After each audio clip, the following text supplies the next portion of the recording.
अस्सलामुअलैकुम dear students. हम chapter number 7 का टॉपिक 7.5 कर रहे हैं। आज हमने इस टॉपिक में डिफरेंट टाइप्स ऑफ क्रैकिंग करनी है। जब हम डिफरेंट टाइप्स की बात करेंगे तो शॉर्ट क्वेश्चन डिफरेंट वे में बन सकता है। या तो वो आपसे तीनों के तीनों टाइप्स पूछ लेंगे, जैसे what are different types of cracking, इस तरह से क्वेश्चन आ जाएगा। या फिर वो आपसे अलग से भी पूछ सकते हैं कि जैसे वो सिर्फ थर्मल क्रैकिंग का आपसे पूछ लेंगे, वो सिर्फ कैटालिटिक क्रैकिंग का आपसे पूछ लेंगे, या सिर्फ स्टीम क्रैकिंग का आपसे पूछ लेंगे। वो आपसे कहेंगे कि व्हाट इज़ कैटालिटिक क्रैकिंग और what is the nature of the product that is obtain during this process. तो आप जब इसको तैयार करें तो जाहिर है आपने तीनों ही टाइप्स को तैयार करना है। फिर जब आप आंसर देंगे तो आपने अकॉर्डिंगली जो क्वेश्चन की नेचर है उसके अकॉर्डिंग फिर आपने उसको रिप्लाई करना होता है। तो हमारा टॉपिक है right different types of cracking. Cracking की मुख्तलिफ किस्म की टाइप्स बताएं। There are 3 different types of cracking. Number 1 is thermal cracking, number 2 is catalytic cracking और नंबर 3 इज़ स्टीम क्रैकिंग। तो सबसे पहले हम वन बाय वन स्टार्ट करेंगे। तो सबसे पहले हम थर्मल क्रैकिंग की बात करते हैं।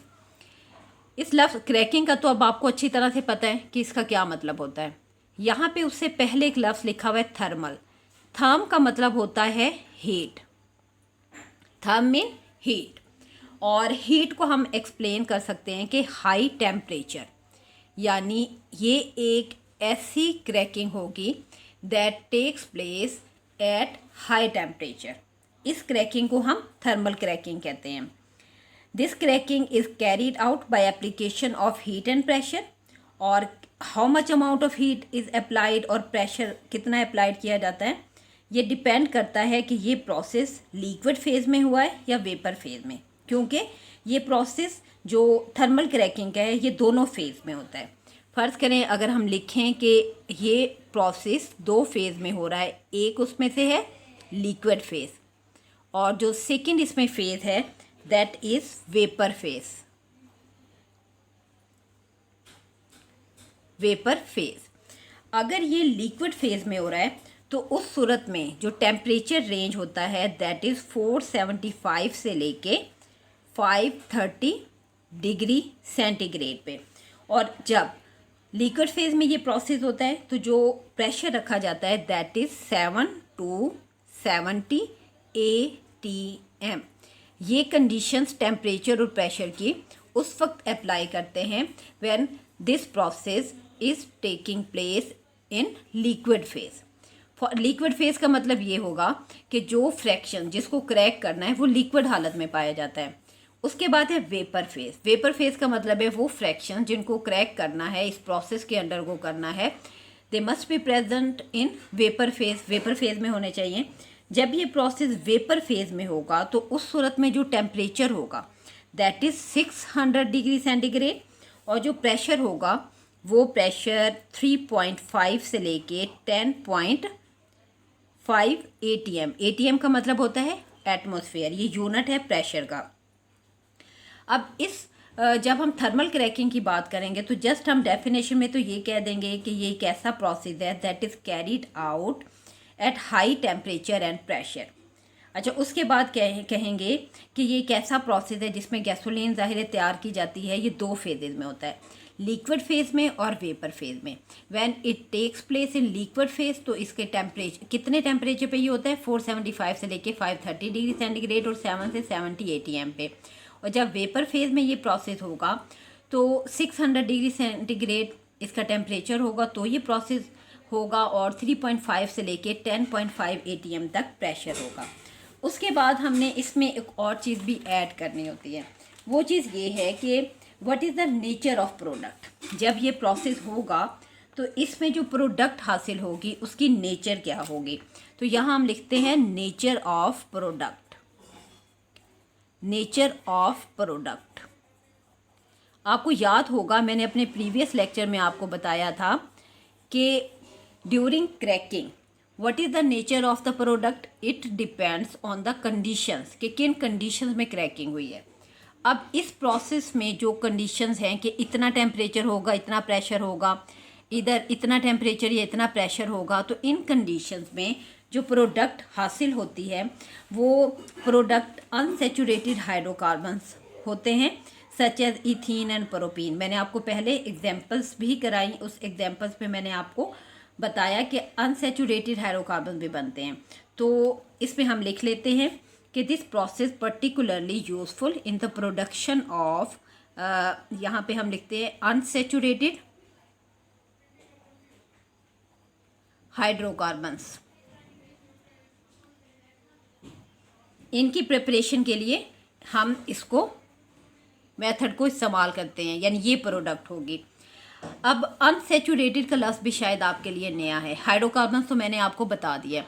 अनसैचुरेटेड ऐसे compounds in which double, carbon और कार्बन के दरमियान डबल बॉन्ड या कार्बन और कार्बन के दरमियान ट्रिपल बॉन्ड प्रेजेंट होते हैं, एट लीस्ट वन। क्योंकि हमने प्रीवियस लेक्चर में कुछ इक्वेशन लिखी थी और उसमें हमने क्रैकिंग के रिजल्ट में अल्कीन्स बनाई थी। तो अनसैचुरेटेड हाइड्रोकार्बन्स का मतलब ये है कि इथीन, प्रोपीन, यहाँ पे हम लिख देते हैं कि इथीन यानी कि 2 कार्बन वाला अल्कीन, और इसको हम कहते हैं जी, एक और लिखते हैं प्रोपीन, 3 कार्बन, इथीन 2 कार्बन वाला अल्कीन और प्रोपीन मीन 3 कार्बन वाला अल्कीन। अल्कीन मीन इनमें डबल बॉन्ड, यानी इथीन में भी डबल बॉन्ड होगा और प्रोपीन में भी डबल बॉन्ड होगा। फ़र्क ये होगा कि इसमें 2 कार्बन होंगे टोटल कंपाउंड में और इसमें 3 होंगे। तो थर्मल क्रैकिंग में हम कहते हैं कि ये जो प्रोसेस है, this process is particularly useful in the production of unsaturated hydrocarbon such as ethene, propene. और अनसैचुरेटेड कौन से कंपाउंड्स होते हैं? जिनकी वैलेंसियाँ हाइड्रोजन से कम्प्लीटली सेटिस्फाइड नहीं होती, बल्कि कार्बन कार्बन डबल बॉन्ड और कार्बन कार्बन ट्रिपल बॉन्ड होते हैं। फिर इन डबल बॉन्ड को ब्रेक करके हम ऐड कर सकते हैं कुछ। यहाँ पे ये 2 सेकेंड और थर्ड जो पाई बॉन्ड है ये ब्रेक होते हैं। तो इसकी डिटेल अगर आपको ये अलग से आ जाए थर्मल क्रैकिंग, तो आपने इस तरह से इसकी डिटेल लिखनी है। सेकेंड जो हमारे पास है दैट इज़ कैटालिटिक क्रैकिंग। अब क्रैकिंग का तो आपको पता है क्या मतलब है। कैटालिटिक का लफ्ज़ जो है ये निकला है कैटालिस्ट से, कैटालिस्ट। अब कैटालिस्ट ऐसे कंपाउंड्स होते हैं जो किसी भी केमिकल रिएक्शन को इन्हांस करते हैं, उस केमिकल रिएक्शन को तेज़ कर देते हैं। तो होने को तो क्रैकिंग का प्रोसेस ही होगा, लेकिन अगर क्रैकिंग का प्रोसेस कैटलिस्ट की प्रेजेंस में कराया जाएगा तो इसको हम कहते हैं कि दिस इज कैटालिटिक क्रैकिंग, यानी this cracking is done in the presence of a catalyst. और जब कैटलिस्ट यूज़ करेंगे तो उस सूरत में टेम्परेचर 500 डिग्री सेंटीग्रेड तक हो सकता है, प्रेशर 2 atm तक हो सकता है, निस्बतन हम कहते हैं कि लो होता है। तो इन the presence of catalyst temperature is 500 degree centigrade और 2 atm इसका प्रेशर होगा, तो ये क्रैकिंग होती है। इसमें जो एक और बात जाहिर है, अगर हम कह रहे हैं कि कैटलिस्ट यूज होते हैं तो हमें ये पता होना चाहिए कि कौन से कैटलिस्ट हैं जो कि क्रैकिंग के लिए इस्तेमाल होते हैं।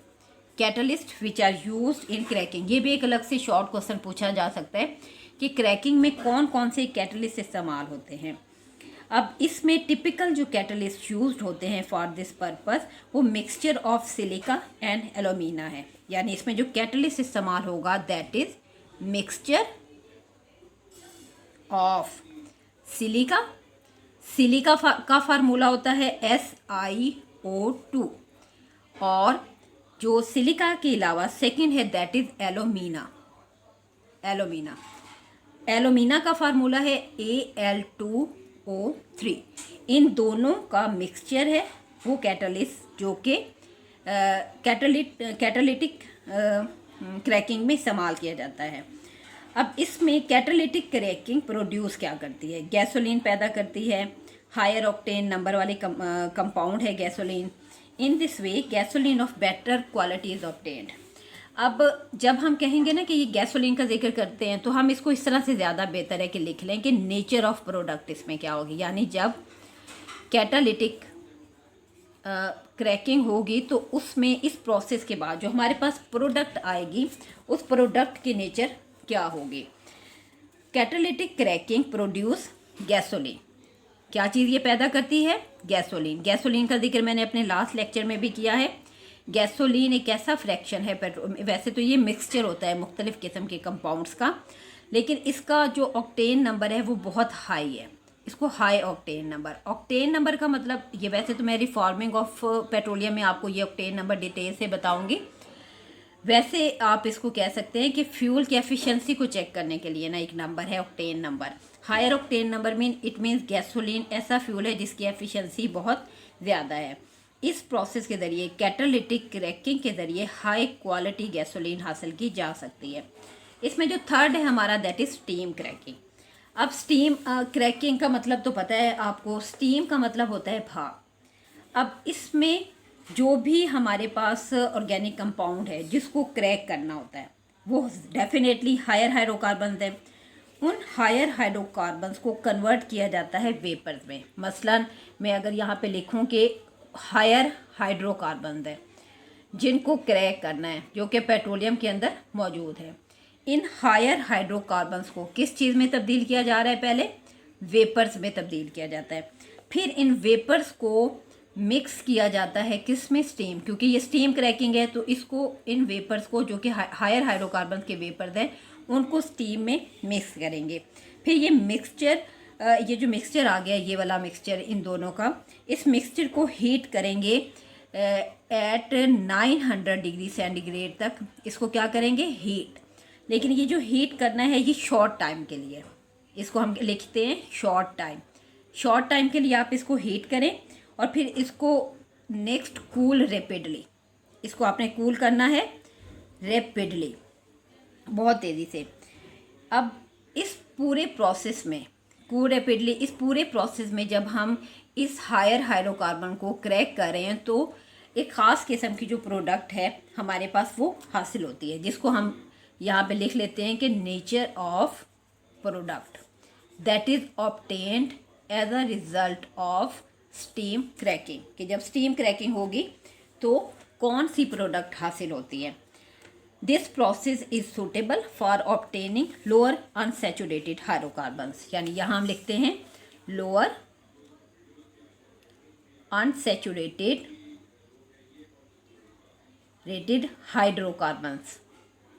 हाइड्रोकार्बन्स। अब यहाँ पे अगर आप देखें, लोअर मीन जिनमें कार्बन की नंबर कम होते हैं। अनसैचुरेटेड मैंने बता दिया, ऐसे हाइड्रोकार्बन जिसमें डबल या ट्रिपल बॉन्ड मौजूद होंगे। तो लोअर अनसैचुरेटेड हाइड्रोकार्बन इस प्रोसेस के ज़रिए हमारे पास हासिल होते हैं। तो ये हमारा यहाँ पे टाइप्स इसकी ख़त्म हो गई। आपने जस्ट इसको इंट्रोडक्शन में आपने इसकी डेफिनेशन कर देनी है। डेफिनेशन इनकी हेडिंग से ही शो हो रहा है। This takes place in the presence of high temperature and pressure. Catalytic, this takes place in the presence of a catalyst. कौन कौन से कैटलिस्ट है वो आपको याद करने पड़ेंगे। और स्टीम में जाहिर है फिर स्टीम की इन्वॉल्वमेंट होगी, वो मैंने आपको उसका मेथड बता दिए। यहाँ पे हमारा ये ख़त्म हो जाता है। इसमें आपने ये चीज़ भी याद करनी है कि जिस किस्म की क्रैकिंग प्रोसेस है उसी के लिहाज से प्रोडक्ट की नेचर क्या है जो बनती है।